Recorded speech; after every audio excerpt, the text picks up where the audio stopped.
La France est un pays situé en Europe de l'Ouest. Son nom officiel est la République française.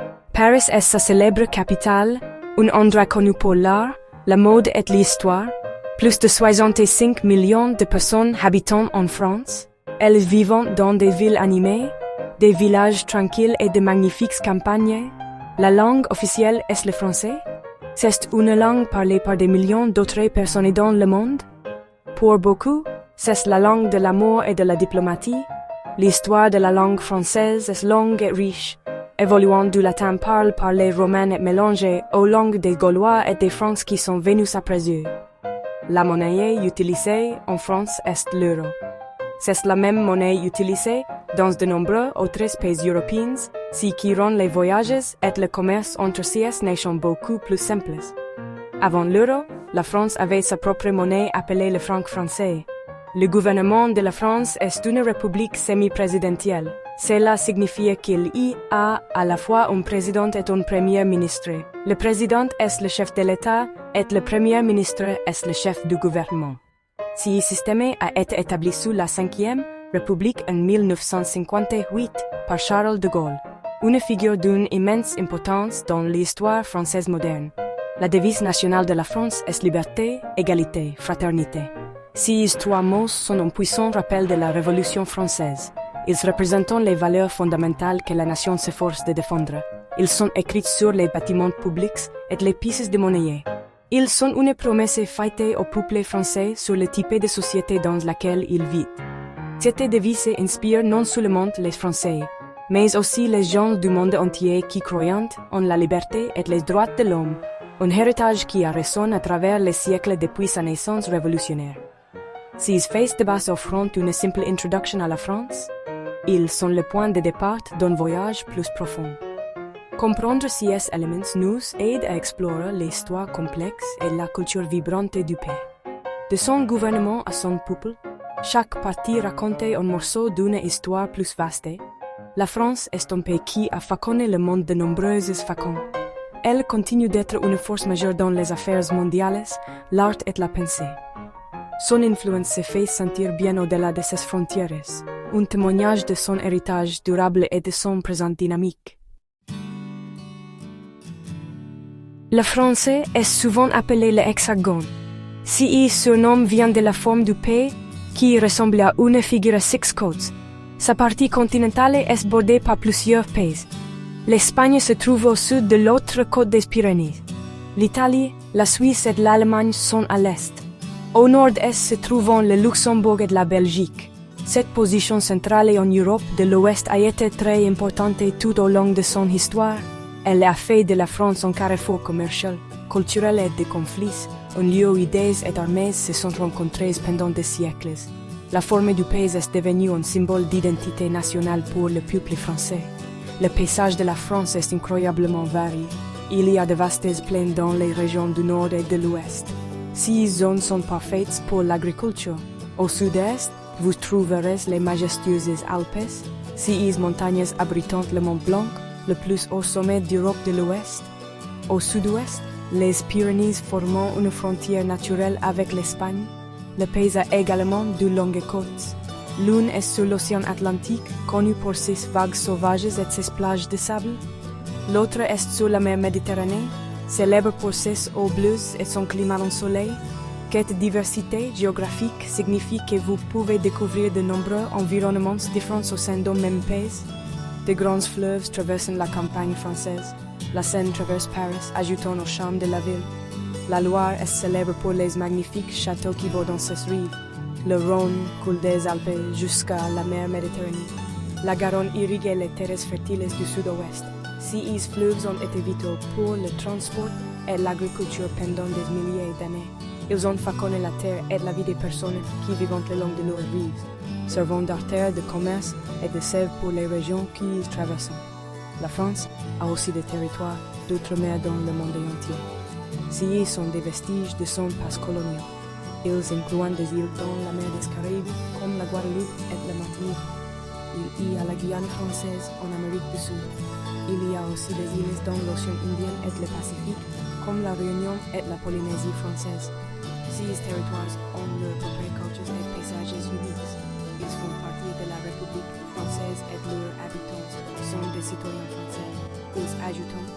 diversité de la nation, apportant une dimension mondiale à son identité et des tendances présentes sur tous les océans. L'histoire de la France est longue et complexe. Elle commence avec les Gaulois, un peuple celte qui vivait dans la région. Les Romains, menés par Jules César, ont conquis la Gaule vers 50 avant J.H.C. Ils ont apporté leur langue, leurs lois et leurs compétences en ingénierie. L'influence romaine a été profonde et peut encore être vue aujourd'hui dans des villes comme Nîmes et Arles. Après la chute de l'Empire romain, des tribus germaniques appelées les Francs s'y sont installées. Leur chef, Clovis Ier, est devenu le premier roi des Francs et s'est converti au christianisme, établissant une puissante dynastie et jetant les bases du futur royaume de France. Le Moyen Âge fut une époque de rois, de chevaliers et de châteaux. La dynastie capétienne a régné pendant des siècles, construisant lentement un royaume fort et centralisé. L'une des figures les plus célèbres de cette période est Jeanne d'Arc. C'était une jeune paysanne qui a mené l'armée française contre les Anglais pendant la guerre de Cent Ans. Son histoire est son puissant symbole de patriotisme et de courage français. La période médiévale a également vu la construction de magnifiques cathédrales gothiques comme Notre-Dame à Paris, qui sont des monuments à la foi et à l'habileté de l'époque.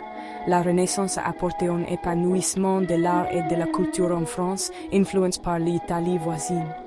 Des rois comme François Hier étaient un de grands mécènes des arts, invitant des artistes comme Léonard de Vinci à sa cour. Cela a été suivi par l'âge de l'absolutisme, où les rois détenaient tout le pouvoir. Louis Foyin, le roi Soleil, en est l'exemple le plus célèbre. Il a construit le somptueux château de Versailles et a fait de la France le centre culturel et politique de l'Europe. Son règne a été un âge d'or pour l'art et la littérature française, mais ses dépenses et ses guerres ont également créé de profonds problèmes pour le pays.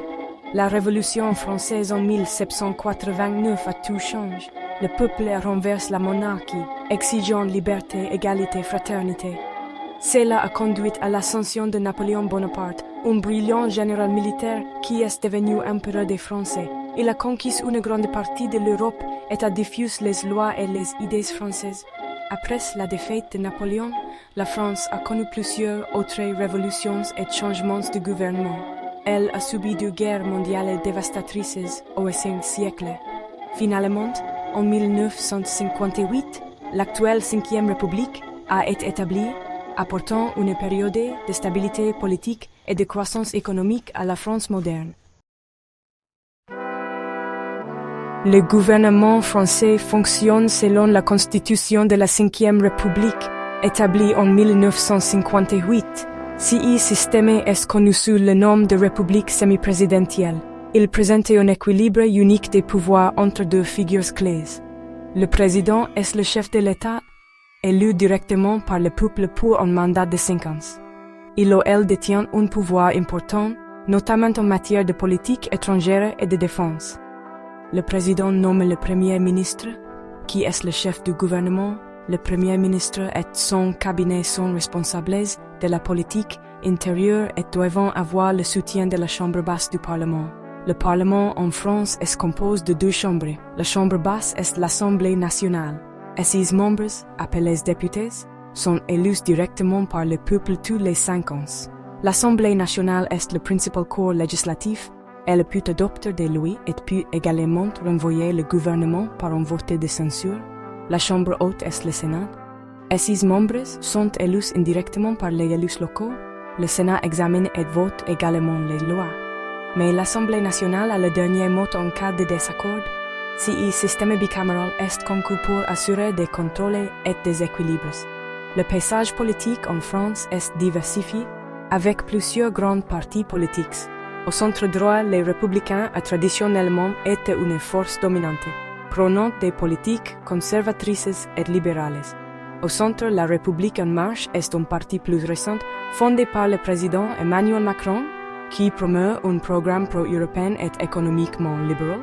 Et gauche, le Parti socialiste a une longue histoire de défense de la justice sociale et des droits des travailleurs. Place à gauche, la France insoumise représente un point de vue plus radical et anti-establishment. À l'extrême droite, le Rassemblement national dirigé pendant de nombreuses années par la famille Le Pen, a obtenu un soutien important. Ce parti se concentre sur les questions d'identité nationale, d'immigration et d'euroscepticisme. La présence de ces différents partis crée une scène politique dynamique et souvent conflictuelle. Les élections sont âprement disputées et la formation de coalitions peut être nécessaire pour qu'un gouvernement fonctionne efficacement. Ce débat politique vibrant est un élément essentiel de la démocratie française, reflétant la grande diversité d'opinions des Français sur la manière dont leur pays devrait être gouverné. L'éducation est, vous savez, très valorisée en France et est vraiment un pilier de la République. Le système est centralisé, qui signifie que le gouvernement national à Paris fixe le programme pour toutes les écoles publiques. La scolarité est gratuite et obligatoire pour les enfants de 3 à 16 ans. Le système est divisé en écoles primaires, collèges et lycées. À la fin du lycée, les élèves passent un célèbre examen national appelé le baccalauréat. Réussir cet examen est crucial pour entrer à l'université. L'accent mis sur une éducation standardisée et rigoureuse vise à offrir des chances égales à tous les citoyens. Après le baccalauréat, les étudiants peuvent poursuivre des études supérieures. La France a bien de nombreuses universités anciennes et respectées, comme la Sorbonne à Paris. En plus des universités, il existe un système parallèle d'écoles d'élite connu sous le nom de grandes écoles. Ces institutions sont très sélectives et spécialisées dans des domaines comme l'ingénierie, le commerce et l'administration publique. Être diplômé d'une grande école est souvent une voie vers une carrière de haut niveau dans le gouvernement ou l'industrie. Ce double système d'enseignement supérieur est une caractéristique unique de l'approche française pour former SES futurs leaders et innovateurs. L'économie française est l'une des plus grandes au monde, qu'est une économie mixte, ce qui signifie qu'elle possède à la fois des entreprises privées, c'est une propriété ou une réglementation gouvernementale importante dans certains secteurs. Les industries clés incluant l'aérospatial, avec des entreprises comme Airbus, et le secteur automobile, avec des marques comme Renault et Peugeot. La France est également un leader mondial dans les produits de luxe, des maisons de couture comme Chanel et Dior aux cosmétiques et parfums haut de gamme. La solide base industrielle du pays est complétée par un secteur de services robuste qui emploie désormais la majorité de la main-d'œuvre. Une autre partie vitale de l'économie est l'agriculture. La France est le premier producteur agricole de l'Union européenne. Ces plaines fertiles produisent du blé, du maïs et d'autres cultures. Le pays est mondialement connu pour son vin et son fromage, qui sont des exportations majeures. Le gouvernement jouait un rôle actif dans le soutien aux agriculteurs et la protection du patrimoine culinaire du pays. La combinaison d'industries de haute technologie, de marques de luxe, d'un secteur de services solides et d'une base agricole productive rend l'économie française diverse et résiliente, bien qu'elle soit confrontée à des défis persistants comme le chômage et la concurrence mondiale. La France est le pays le plus visité au monde, et honnêtement, il est facile de comprendre pourquoi. Elle offre une variété incroyable d'attractions qui plaisent à tous les types de voyageurs. La destination numéro 1 est, bien sûr, Paris. La capitale est un trésor de monuments emblématiques. Les visiteurs affluent pour voir la Tour Eiffel, le musée du Louvre avec sa célèbre Joconde, et l'historique cathédrale Notre-Dame. Même une simple promenade le long de la Seine ou dans les charmantes rues de Montmartre peut être une expérience inoubliable. Paris est une ville de romance, d'art et de découvertes infinies. Mais vous savez, au-delà de Paris, les diverses régions du pays offrent leurs propres charmes uniques. La Côte d'Azur, dans le sud-est, est célèbre pour ses villes côtières glamour comme Nice, Cannes et Saint-Tropez. Elle possède de belles plages, des eaux bleues claires et un climat ensoleillé. En revanche, le Val-de-Loire est connu comme le jardin de la France. Il abrite des centaines de châteaux magnifiques, tels que Chambord et Chenonceau. Ces magnifiques structures offrant un aperçu de la vie opulente des rois et de la noblesse française, sur fond de forêts luxuriantes et de rivières sinueuses. Pour ceux qui aiment l'histoire et la beauté naturelle, d'autres régions sont toutes aussi captivantes. La Normandie, au nord, a une côte spectaculaire et est riche en histoire. Les visiteurs peuvent voir le célèbre Mont Saint-Michel, une abbaye médiévale perchée sur une île rocheuse. Ils peuvent également visiter les plages du débarquement, de puissants rappels de la Seconde Guerre mondiale. À l'est, la région d'Alsace a des villages pittoresques avec des maisons à colombages et une culture unique influencée par l'Allemagne. Les Alpes françaises, quant à elles, sont un paradis pour les skieurs en hiver et les randonneurs en été, offrant des paysages de montagne à couper le souffle. L'attrait de la France réside aussi dans son mode de vie.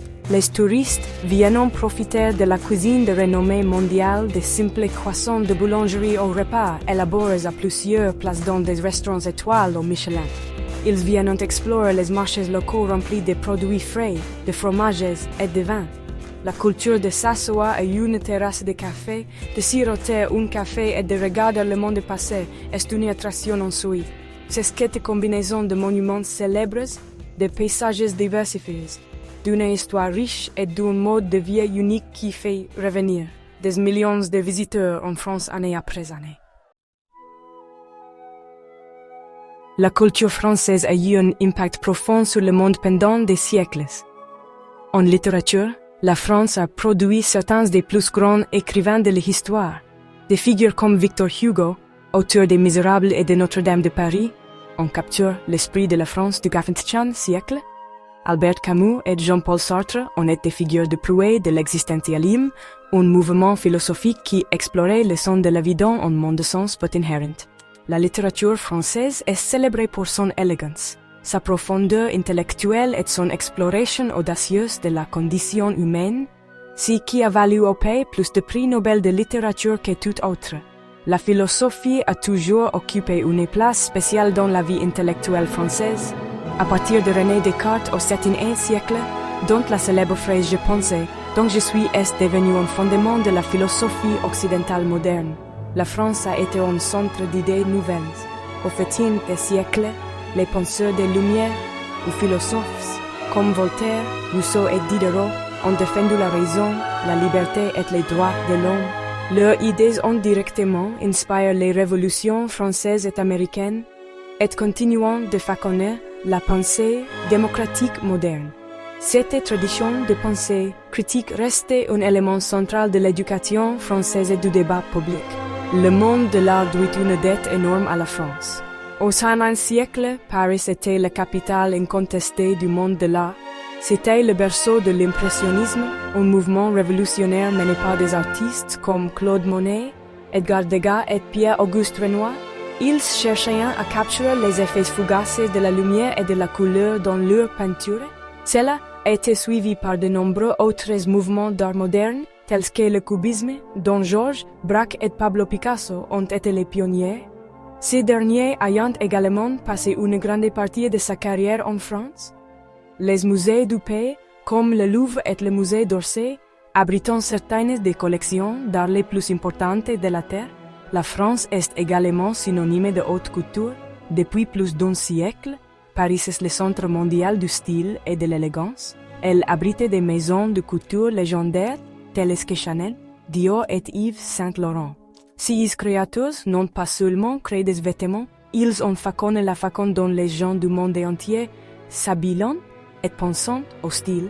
La Fashion Week de Paris est l'un des événements les plus importants de l'industrie où les nouvelles tendances sont définies. Si dévouement à l'artisanat, à l'innovation et à la beauté fait de la mode une partie essentielle de l'identité culturelle de la France est une exportation mondiale majeure. La cuisine française est célébrée dans le monde entier pour son raffinement et sa qualité. Elle est une partie si importante de l'identité du pays qu'elle a été reconnue par l'UNESCO comme faisant partie du patrimoine culturel immatériel de l'humanité. L'approche française de la nourriture est sérieuse et joyeuse. Il s'agit de prendre le temps de préparer et de savourer les repas en utilisant des ingrédients frais, locaux et de haute qualité. Un repas français typique se compose de plusieurs plats. Une entrée, un plat principal, suivi d'un plateau de fromages et enfin un dessert. Cette structure reflétait vraiment une profonde appréciation de l'art de la table. La diversité de la cuisine française est remarquable, chaque région ayant ses propres spécialités. En Bretagne, sur la côte atlantique, vous trouverez de délicieuses crêpes et galettes. ainsi que des fruits de mer fraîche. En Provence, dans le sud, la cuisine est pleine de saveurs méditerranéennes comme l'huile d'olive, l'ail et les herbes.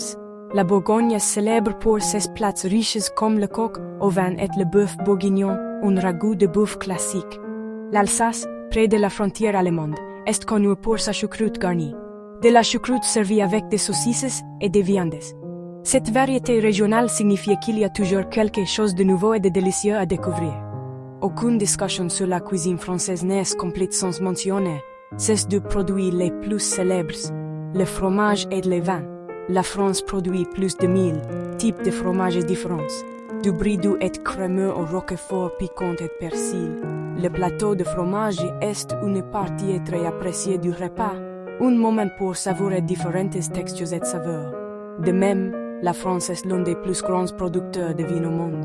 Des régions comme Bordeaux, la Bourgogne et la Champagne sont légendaires. Le concept français de terroir souligne que la combinaison unique du sol, du climat et de la tradition locale donne à chaque vin son caractère distinctif. Au-delà des plats célèbres, les rituels quotidiens de la nourriture sont au cœur de la vie française. La boulangerie locale est un pilier de chaque quartier, fournissant des baguettes et des croissants frais chaque matin. Le marché local est un endroit pour acheter des produits frais, discuter avec les vendeurs et se connecter avec la communauté. Même un simple pique-nique avec une baguette fraîche, du fromage et une bouteille de vin peut être un repas parfait. Cette culture alimentaire profondément enracinée, qui combine la gastronomie haut de gamme avec un amour pour les produits simples et de qualité, est au cœur même de ce qui signifie être français.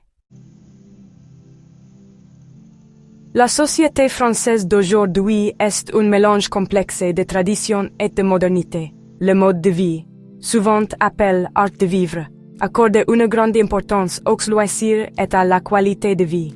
Les Français sont connus pour prendre le temps de savourer les repas, les conversations et les activités culturelles.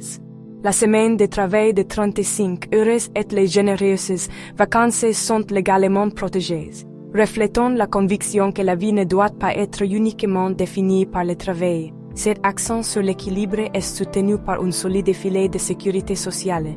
Le système de santé, largement financé par l'État, est considéré comme l'un des meilleurs au monde, offrant une couverture universelle à tous les résidents.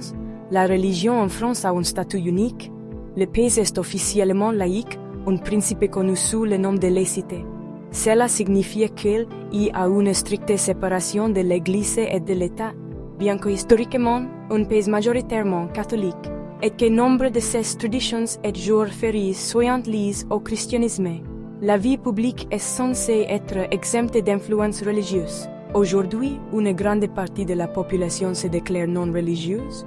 Cependant, la France abrite également les plus grandes populations musulmanes et juives d'Europe de l'Ouest, créant un paysage religieux diversifié et parfois tendu alors que le pays navigue entre son engagement envers la laïcité et les réalités d'une société multiculturelle. Le sport est une passion majeure pour les Français. Le football est de loin le sport le plus populaire. L'équipe nationale, connue sous le nom des Bleus, a remporté la Coupe du Monde de la FIFA à plusieurs reprises, déclenchant d'énormes célébrations nationales. La première Ligue nationale, la Ligue 1, compte des clubs célèbres comme le Paris Saint-Germain. Le cyclisme est également profondément enraciné dans la culture, le Tour de France étant l'un des événements sportifs les plus prestigieux et les plus éprouvants au monde chaque été. Le rugby est extrêmement populaire, surtout dans le sud-ouest du pays, et le tennis capte l'attention de la nation pendant les internationaux de France à Roland-Garros. Tournée vers l'avenir, la France fait face à plusieurs défis tout en occupant une place importante sur la scène mondiale. Elle est un membre éminent de l'Union européenne et du Conseil de sécurité des Nations unies, avec une portée diplomatique, militaire et culturelle mondiale. Cependant, elle est confrontée à des problèmes intérieurs tels que l'intégration sociale, la réforme économique et le maintien de son identité nationale dans un monde globalisé. La tension entre ces idéaux républicains universalistes et la réalité multiculturelle de sa société reste un débat central. La manière dont la France abordera ces défis définira son chemin aussi, il y a siècles, alors qu'elle continue de s'efforcer d'atteindre les idéaux de liberté, d'égalité et de fraternité.